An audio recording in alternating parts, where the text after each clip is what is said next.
Welcome student. आज हम पढ़ेंगे व्यवहारवाद, बिहेवियरलिज्म। राजनीति विज्ञान में व्यवहारवाद आधुनिक प्रयासों और दृष्टिकोण की देन है। जैसे हम पूर्व में परंपरागत दृष्टिकोण और आधुनिक दृष्टिकोण देख चुके हैं, तो हमने देखा था कि परंपरागत है वो सिर्फ राज्य और सरकार के अध्ययन तक ही सीमित था। आधुनिक दृष्टिकोण शक्ति, निर्णय निर्माण और मानव व्यवहार के अध्ययन पर बल देता है। इसी से व्यवहारवाद की शुरुआत देखी जाती है। परंपरागत दृष्टिकोण जहाँ ऐतिहासिक, दार्शनिक, वर्णनात्मक, संस्थात्मक को प्राथमिकता देता है, वहीं व्यवहारवाद है वह मानव व्यवहार के अध्ययन पर बल देता है।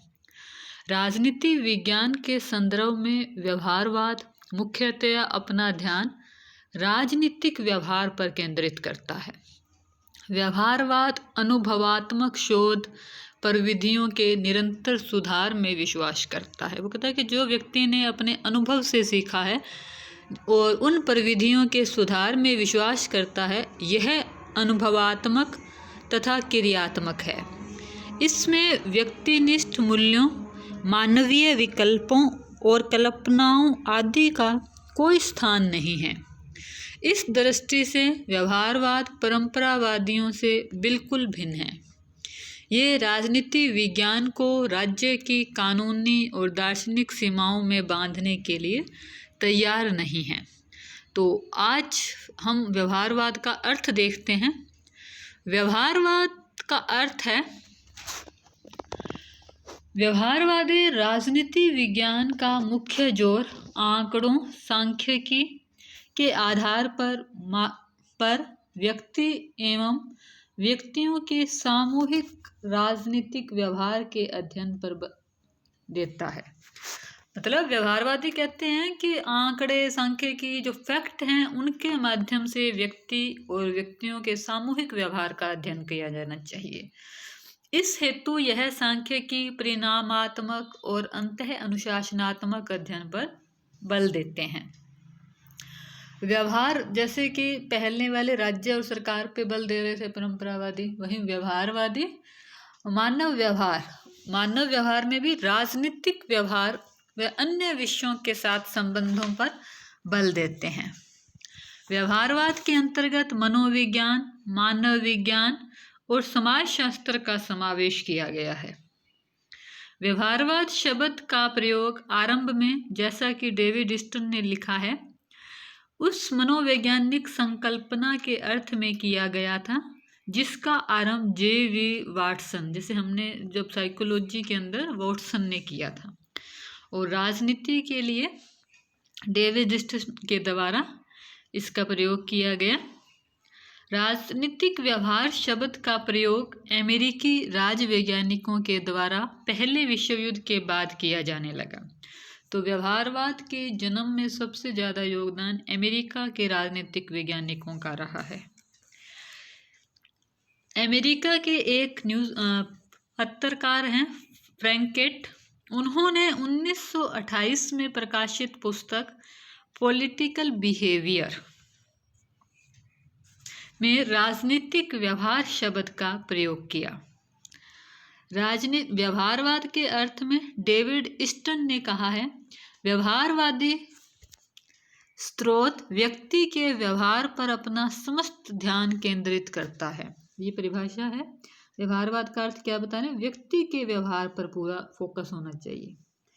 फिर है रॉबर्ट डाहल ने क्या कहा कि व्यवहारवादी क्रांति परंपरागत राजनीति विज्ञान के प्रति असंतोष का परिणाम है। मतलब परंपरागत से जो हमें उचित परिणाम नहीं मिले, असंतोष हुआ, उसके परिणाम स्वरूप इसका स्थापना हुई व्यवहारवाद की, और इसका उद्देश्य है राजनीति विज्ञान को अधिक वैज्ञानिक बनाना।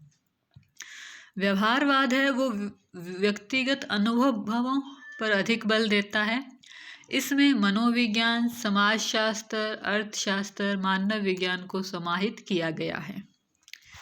इसी प्रकार क्रिक पैट्रिक ने व्यवहारवाद में 4 चीज़ों को शामिल किया है। उन्होंने कहा है कि व्यवहारवाद 4 तत्वों का मिश्रण है। उसमें पहला तत्व है विश्लेषण की इकाई के रूप में संस्था की उपेक्षा, व्यक्ति या समूह के आचरण का अध्ययन। मतलब अध्ययन करेंगे तो सबसे इम्पोर्टेंट चीज़ क्या है? व्यक्ति या समूह है। दूसरा, सामाजिक विज्ञानों की एकता पर बल तथा अंतः अनुशासनात्मक अध्ययन। पहला व्यक्ति हो गया, दूसरा अंतः अनुशासनात्मक, मतलब दूसरे विषयों में भी जो उपयोगी चीज़ें हैं उन्हें समाहित किया जाए। तथ्यों के पर्यवेक्षण हेतु सांख्यिकी और परिणामात्मक तकनीकों पर बल। और चौथा, आनुभविक सिद्धांत। तो किलपैट्रिक ने जो 4 इम्पोर्टेंट चीज़ें बताई हैं उनमें हम क्या देखते हैं? नंबर फर्स्ट है व्यक्ति, नंबर सेकंड है अंतः अनुशासनात्मक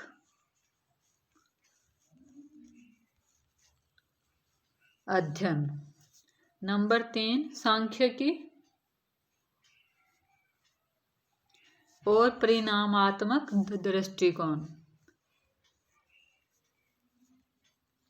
और 4 आनुभविक सिद्धांत, मतलब व्यक्ति ने अपने एक्सपीरियंस से जो सीखा है। तो ये 4 चीज़ें किलपैट्रिक ने व्यवहारवाद के 4 लक्षण समझ लीजिए या विशेषताएं। ये आमतौर पे आपके 4 नंबर का क्वेश्चन आ सकता है कि किलपैट्रिक ने कौन से लक्षण बताए हैं। तो व्यक्ति नंबर 1, नंबर 2 अंत अनुशासनात्मक, सांख्यिकी और परिणामात्मक, और आनुभविक। रॉबर्ट डेहल की कोटेशन पूछ सकते हैं, व्यवहारवाद परंपरागत राजनीति विज्ञान के प्रति असंतोष का परिणाम है। ये शब्द किसके हैं? तो रॉबर्ट डेहल के आ जाएंगे। तो अभी तक हमने मोटा मोटा क्या देखा है? जो इम्पोर्टेंट क्वेश्चन है, जो आपके 2 नंबर के छोटे क्वेश्चन आते हैं, वो इनमें से कौन कौन से बन सकते हैं? तो पहला है व्यवहारवादी राजनीति विज्ञान के जनक। तो कौन है? Charles E मेरियम। व्यवहारवाद के जनक कौन है? मेरियम है। मेरियम की पुस्तक है न्यू एस्पेक्ट्स ऑफ पॉलिटिक्स, जो हमने कल भी पढ़ा था, 1925 में प्रकाशित है। समय दूसरे विश्व युद्ध के बाद व्यवहारवाद के उदय का समय पूछें तो दूसरे विश्व युद्ध के बाद, और इसको लोकप्रिय बनाने का, प्रसिद्ध करने का श्रेय डेविड ईस्टन को है। डेविड ईस्टन की पुस्तक का नाम है पॉलिटिकल सिस्टम। तो अब देखो, व्यवहारवाद के जनक चार्ल्स मेरियम, लोकप्रिय किसने बनाया? डेविड ईस्टन ने। अब हम व्यवहारवाद के विकास के बारे में देख लेते हैं।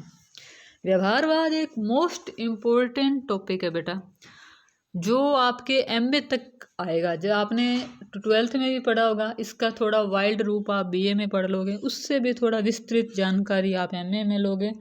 और कॉम्पिटिटिव एग्ज़ाम में व्यवहारवाद चाहे स्कूल लेक्चरर हो, चाहे कॉलेज लेक्चरर, नेट, सभी के सिलेबस में है। तो इसमें जो छोटे छोटे मतलब इससे जुड़े हुए जो फैक्ट हैं, जो क्वेश्चन बन सकते हैं, मैं उसके बारे में भी चाहती हूँ कि अपने चर्चा कर लें, आपको पता हो कि किस तरह से कॉम्पिटिटिव एग्ज़ाम में क्वेश्चन आ सकते हैं व्यवहारवाद के। तो हम थ्योरी प्लस ऑब्जेक्टिव दोनों के हिसाब से तैयारी करेंगे।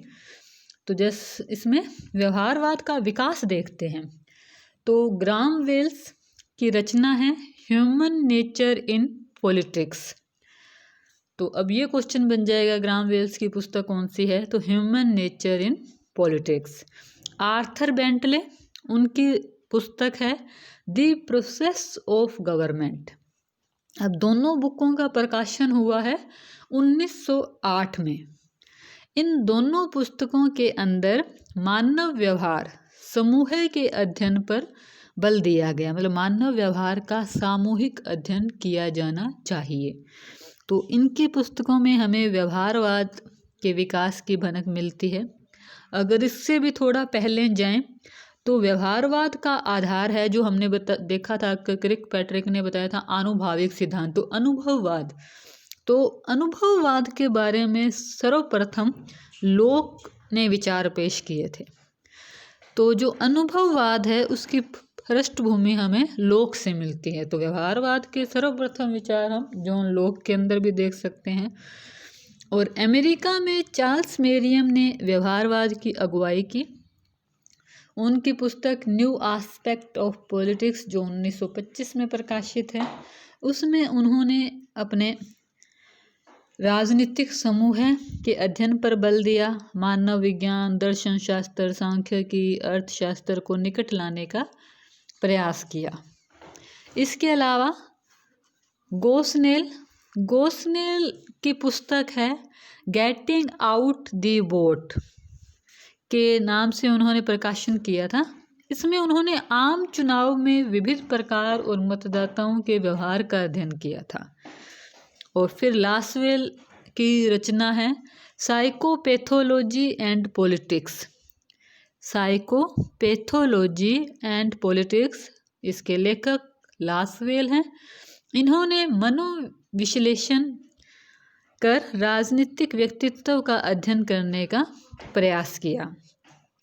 व्यवहारवाद को लोकप्रिय बनाने में शिकागो विश्वविद्यालय का अहम भूमिका है। तो व्यवहारवाद को लोकप्रिय बनाने का अहम रोल है शिकागो विश्वविद्यालय। शिकागो विश्वविद्यालय की हरी मूर्ति में कौन कौन शामिल हैं? हरी मूर्ति के अंदर टी.वी. स्मिथ,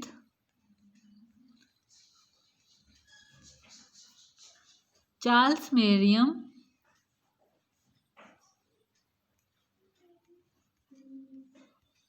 और हेराल्ड लासवेल।